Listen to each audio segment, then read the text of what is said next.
My name is Vasudha Tyagarajan. I'm a law student, actually. Firstly, I would like to thank you for giving us such an informative talk on terrorism and Islam. My question is, what do you think is the reason for the sudden increase in the number of terrorist organizations which are basically Islamic and they fight in the name of Islam?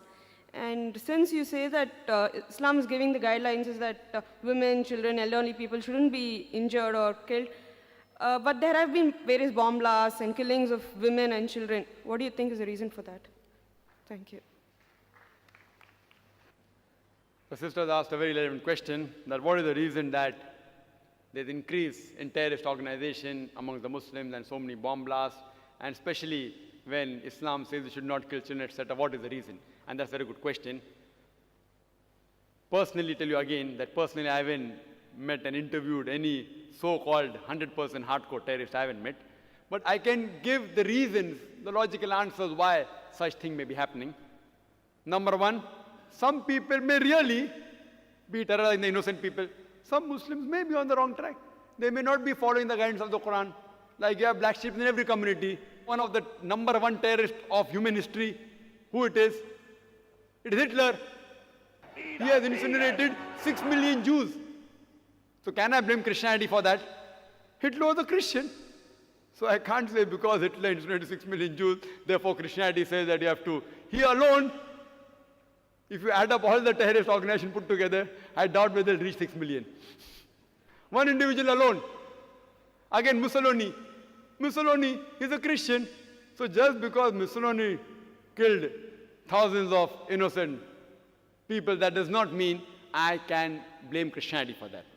So there may be certain black sheep in the community, black sheep, maybe calling themselves Muslims, and maybe in the wrong, maybe. Point number two. It can be that there are people who are harassed. Like you asked me, that today there is no Indian fighting for the freedom of the country. Do you find any Indian fighting for the freedom of the country? No. But 100 years back, you had several. So if you ask me, Brother Zakir, why did 100 years back there were many Indians fighting for the freedom? Because the British government ruled India. That's the reason people are fighting for their freedom. Today the British government has gone back, so no one is fighting for the freedom. So maybe these Muslims may actually be harassed. They may be being harassed. And you find this in several parts of the world, in Palestine, etc., that you find that maybe if you go to the history, if you go back to the history and you find that they have really been harassed, and if no one is coming out to help them, they are resorting to whatever means they have. Like the example which is given in the Bible, David and Goliath. The stone was sufficient. So who's to blame? We are to blame. We are to blame that we aren't going to the root cause of the problem. If there's a terrorist organization, we have to go and really find out what is the reason that they have resorted to terrorism. The only way we can solve this problem. Just by killing them, these terrorists, it will not solve the problem. If you kill one, there will be 10 emerging. What we have to do, we have to go and find out what is the reason. Why are you resorting to this method? We have to go back to the root cause. It is like giving the example of Palestine.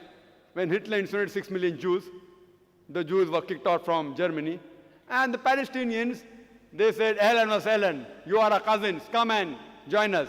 It is like I tell a stranger that if you have a problem, come and stay in my house. After a few years, he kicks me out of the house. And when I start making a noise outside my house, that see, these people have entered my house, so you call me a terrorist. Am I a terrorist? I have welcomed a person as a stranger, just as a human brother. I got him to the house. After a few months, he kicks me out, and when I say that I want my house back, you say that I'm a terrorist. Who's to blame? We are to blame. We are to blame. We have to find out that what is the cause of the problem. If we, who Almighty God has given us intelligence, has given even the power and to get together, if we get to the root cause, you will come to know that why should a person want to die? Who would like to die?